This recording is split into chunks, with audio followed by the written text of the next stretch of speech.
Assalamualaikum warahmatullahi wabarakatuh. Selamat pagi semuanya. Sebelumnya saya berterima kasih kepada Ibu Tina Rahayu SMMM dan Bapak Dr. Ahmad Muklisin MM karena telah mengizinkan saya untuk presentasi kali ini dan membuka diskusi. Saya selaku moderator kelompok 4 bisnis pengantar. Kelompok kami akan mengulas dan menjelaskan tentang manajemen dalam bisnis.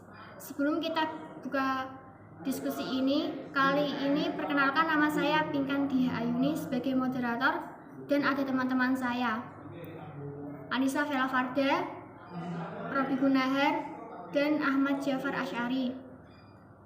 Silahkan simak video presentasi kali ini. Apa itu manajemen? Pengertian manajemen berasal dari bahasa Latin, yaitu kata manus yang berarti tangan dan agri yang berarti melakukan. Kata itu digabung menjadi manajer yang artinya menangani, dan dalam bahasa Indonesia menjadi manajemen atau pengelolaan. Manajemen dalam arti luas adalah perencanaan, pelaksanaan, dan pengawasan sumber daya organisasi untuk mencapai tujuan secara efektif dan efisien. Istilah manajemen berhubungan dengan usaha untuk tujuan tertentu dengan menggunakan sumber-sumber daya yang tersedia dalam organisasi dengan cara yang sebaik mungkin. Setiap organisasi selalu membutuhkan manajemen karena tanpa manajemen yang efektif tidak akan ada usaha yang berhasil cukup lama. Menurut Skinner dan Ivan Cavich 1992, manajemen dapat didefinisikan sebagai penggunaan perencanaan, pengorganisasian, pengerjaan, pengarahan, dan fungsi pengendalian dalam cara yang efisien untuk mencapai sasaran. Bagaimana proses manajemen? Proses manajemen secara umum terdiri atas 3 tahapan, yaitu perencanaan, implementasi, dan evaluasi. Proses manajemen yaitu terdiri atas perencanaan. Perencanaan merupakan proses penetapan secara sasaran organisasi beserta cara untuk mencapai sasaran tersebut. Lalu implementasi. Sedangkan tahap implementasi semua hal yang telah direncanakan dilaksanakan. Dan evaluasi. Evaluasi merupakan proses membandingkan antara kinerja dan harapan atau sasaran. Fungsional manajer.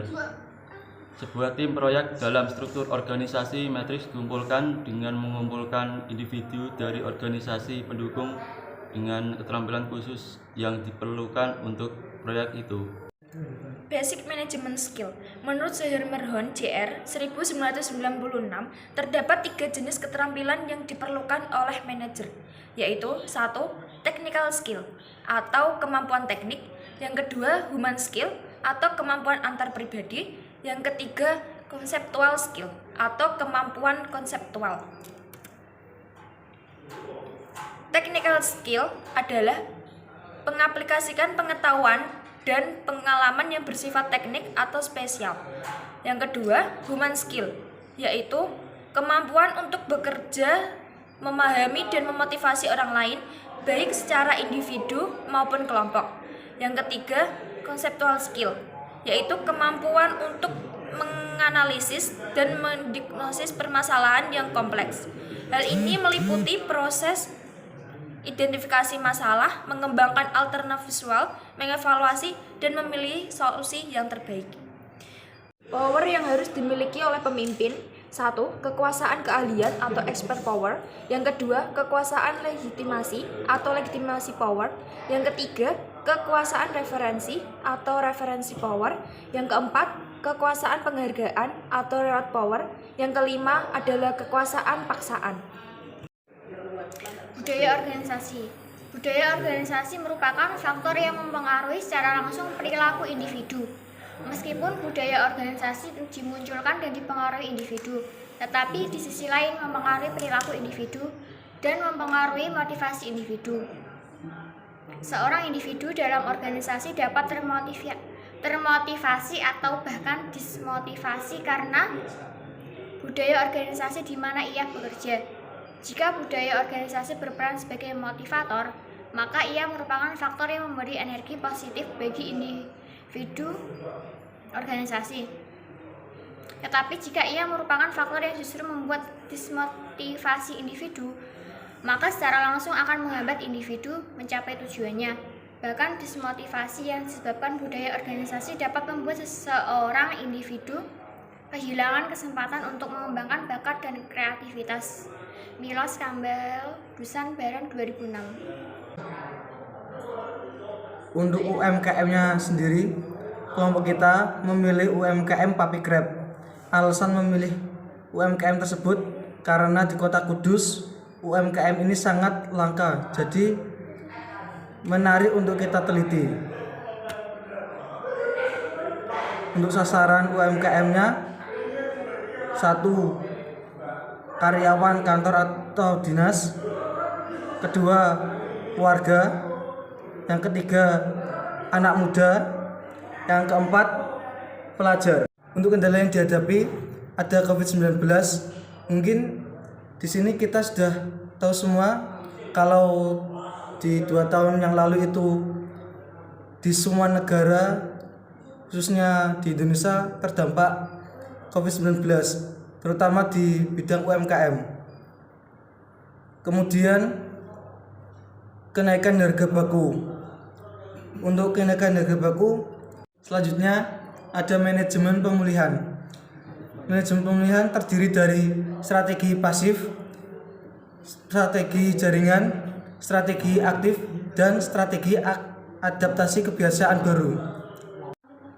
Kemudian ada manajemen pemasaran. Manajemen pemasaran sendiri ada 2, yaitu di media online dan media offline. Lalu ada manajemen pengembangan. Untuk manajemen pengembangan itu ada kejujuran, ramah, menyajikan makanan semenarik mungkin, dan tidak mengambil keuntungan berlebihan. Kemudian yang terakhir, manajemen keuangan. Manajemen keuangan ada memisahkan uang pribadi dan uang dagang, menghemat pengeluaran, mencatat transaksi keuangan bisnis, dan mengontrol dan mengawasi arus kas bisnis. Terima kasih teman-teman yang sudah menonton video diskusi kali ini. Apabila ada salah kata, saya mohon maaf. Wassalamualaikum warahmatullahi wabarakatuh.